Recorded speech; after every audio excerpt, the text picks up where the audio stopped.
Magandang araw kaibigan! Tuloy po kayo sa Felicidad's Channel. Sa mga kwento ng buhay at pag-ibig na hinalukay sa natatagong baul ni Felicidad. Pero bago po tayo magpatuloy, huwag niyo pong kalilimutan na i-like ang video, i-subscribe ang channel, at i-click ang notification bell para lagi kayong updated sa mga parating pa na upload.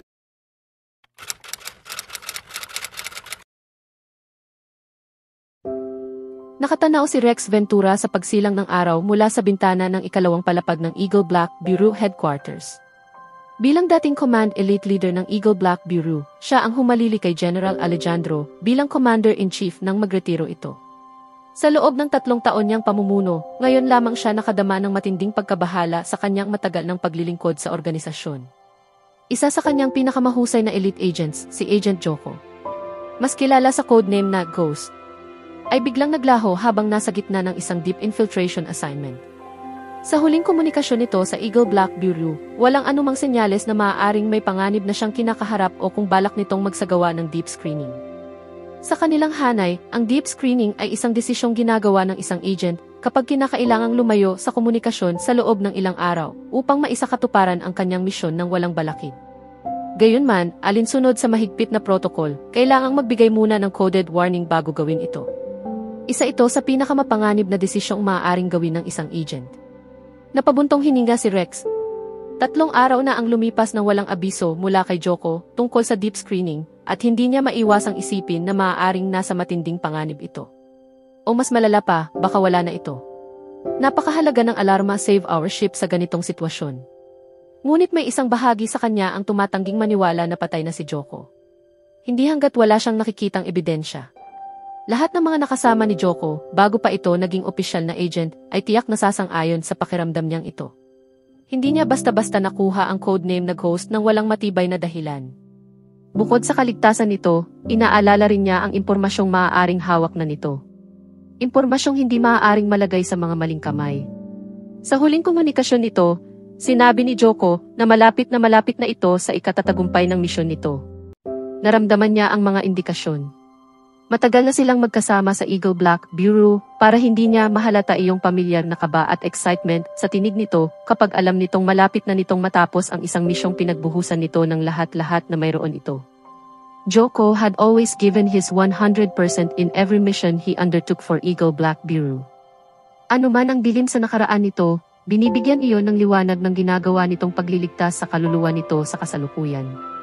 Hanggang ngayon ay alam niyang pinipilit pa rin nitong linisin ang sarili para sa alaala ni Cairo, ang iisang babaeng minahal nito, isang babaeng ang katinuan ay iniligtas ng kamatayan.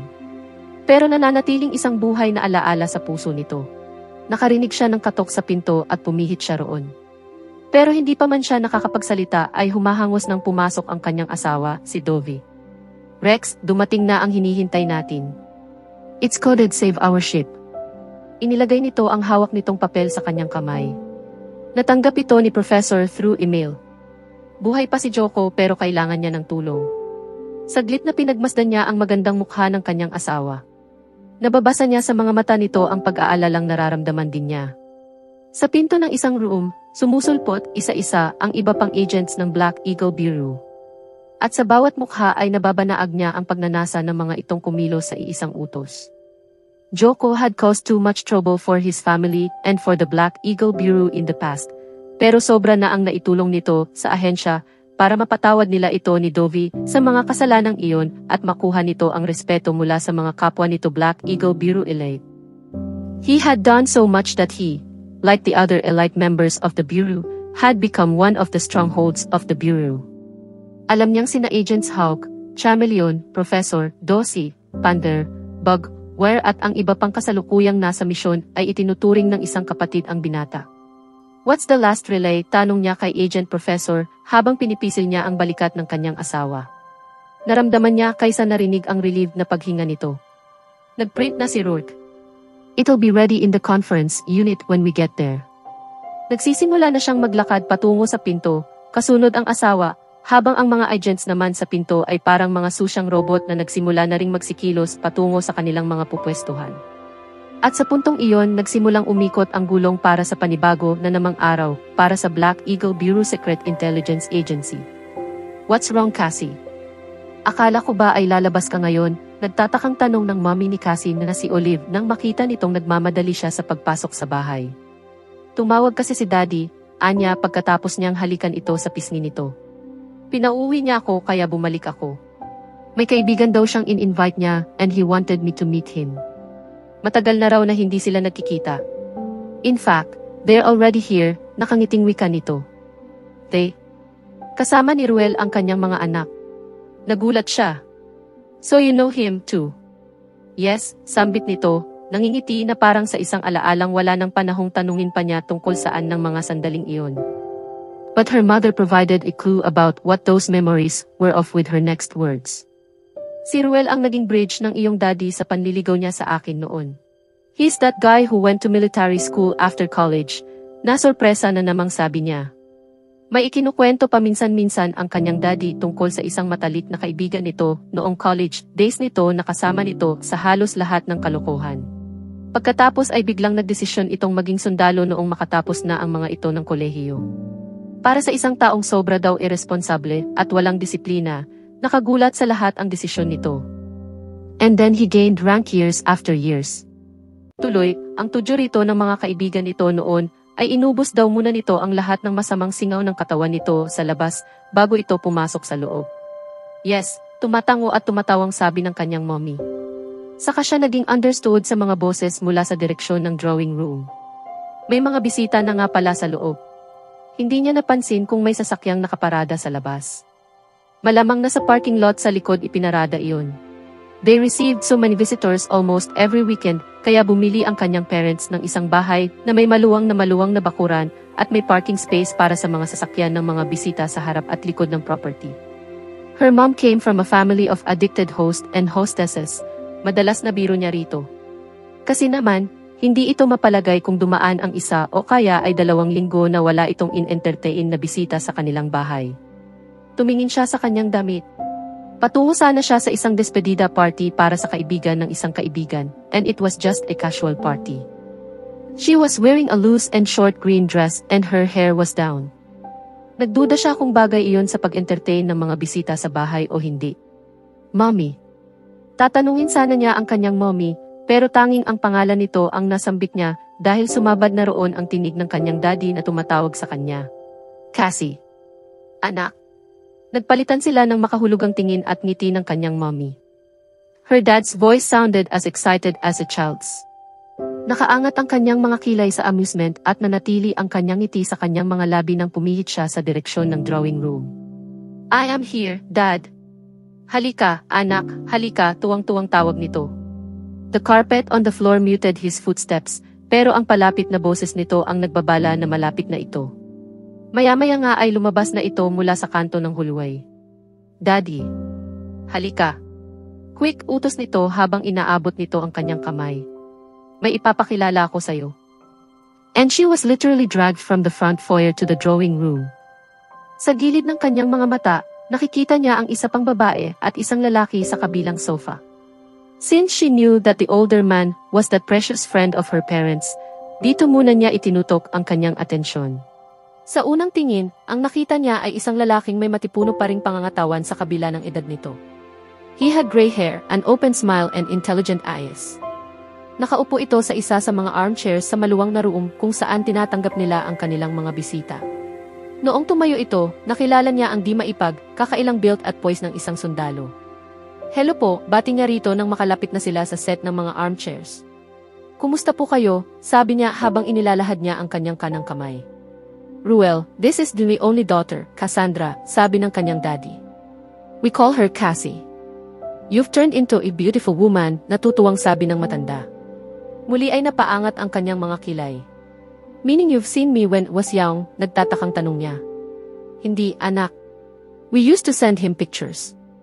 Hindi na kasi siya natigil dito sa Maynila dahil sa kanyang trabaho sa military. Naa-assign siya sa iba't ibang lugar. Mas madalas pang ang nasa biyahe tong kaibigan kong to kaysa sa inyong dalawa ng mommy mo. Nagtawanan sila dahil sa biro ng kanyang daddy. Nakangiting humalik siya sa pisngi ng lalaki. Hello. It's so nice to meet you, sinserong sabi niya. She liked nothing better than to meet her parents' old friends. They just popped in over the years. Karaniwan na kasing naninirahan ang mga ito sa ibang bansa at bumabalik lamang sa Pilipinas para bumisita. O kaya ay sa mga travels nila abroad lamang niya nakikilala ang mga ito dahil bumibisita sila sa mga ito. This was the first time, though, that she met a military person among those lost and found friends of her parents. Gusto kong makilala mo ang mga anak ko, Cassie, nakangiting sabi nito. Noon sila pumihit sa 2 taong nakatayo sa kanyang gilid. Noon niya unang nakita si Rourke. He was a handsome devil. There was no other way to describe him. Kahit katabi nito ang kapatid nitong babae na halatang mas bata kaysa rito at equally good-looking, he still stood out. Sandaling natigilan siya, alam niya. Nahirapan siyang bumawi at umarting parang wala siyang nakikitang kakaiba, na hindi nagtatango ang kanyang puso sa kanyang dibdib habang dumaraan sila sa proseso ng pagkikilala. She was hearing her Tito Ruel's introductions like a buzz in the head as she tried to look as casually as she possibly could at the man. On the other hand, she was desperately trying to see reaction, a clue, about how he was taking it, meeting her.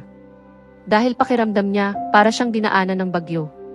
Wala man lang siyang mahalatang kahit ano.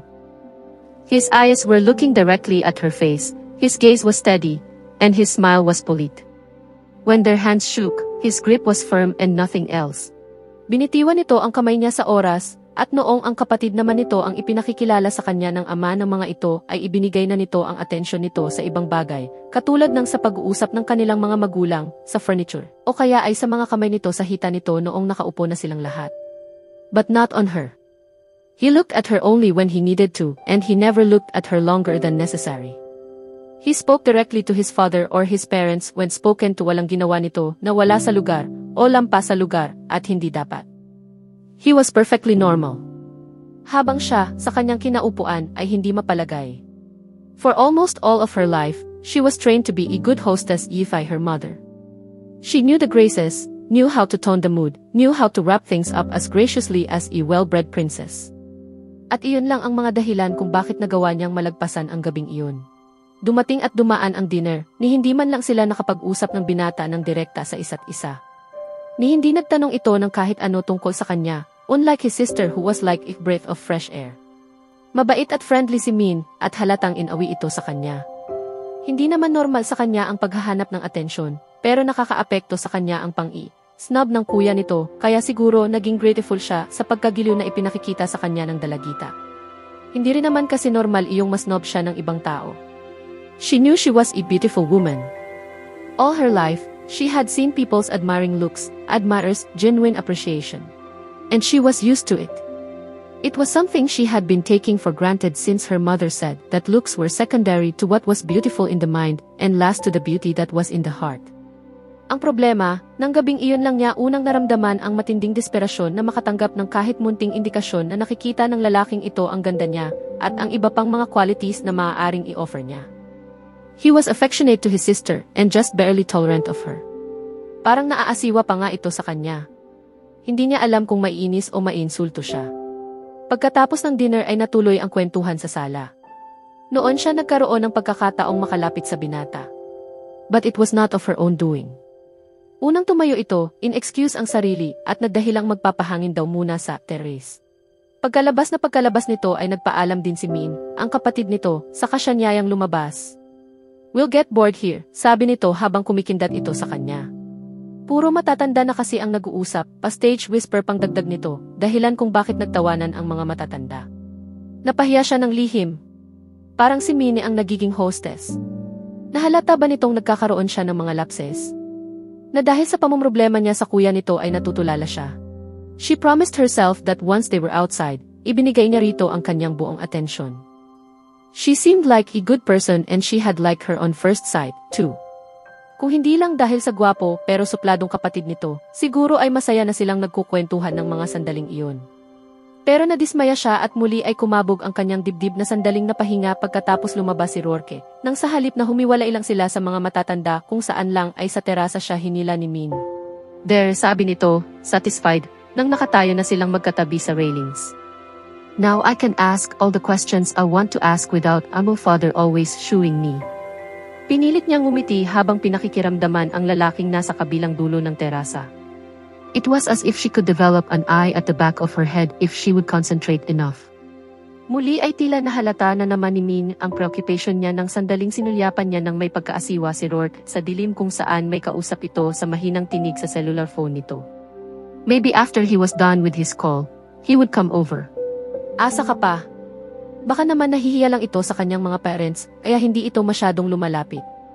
Anong malay ba niya kung attracted din ito talaga sa kanya? Itinatago lamang nito dahil nahihiya ito sa kanyang daddy. Because she had never felt an attraction this powerful before. Ang hirap paniwala ang walang koneksyon sa lalaking pinatutungkulan yon. It was almost magical. She had never felt this silly. Mapapangiti na sana siya sa kanyang sarili nang biglang magsalita si Min. Don't mind him, sabi nito. He's probably just talking to one of his girlfriends. That stopped her cold. So, totoo bang nakarating ka na sa London?